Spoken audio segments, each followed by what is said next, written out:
To date, a lot of the work that's been done has been rebuilding islands that have eroded away, dredging backwater areas that have filled in, recreating some of the deep water habitat, restoring some of the forested islands. In some cases, it's a function of stabilizing islands that are eroding away before they're completely eroded away.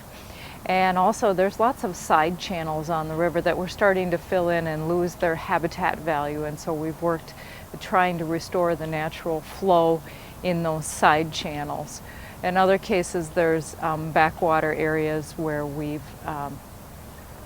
working to manage the water levels in those backwaters so that they have better production of aquatic vegetation, and then consequently invertebrates and fish and wildlife are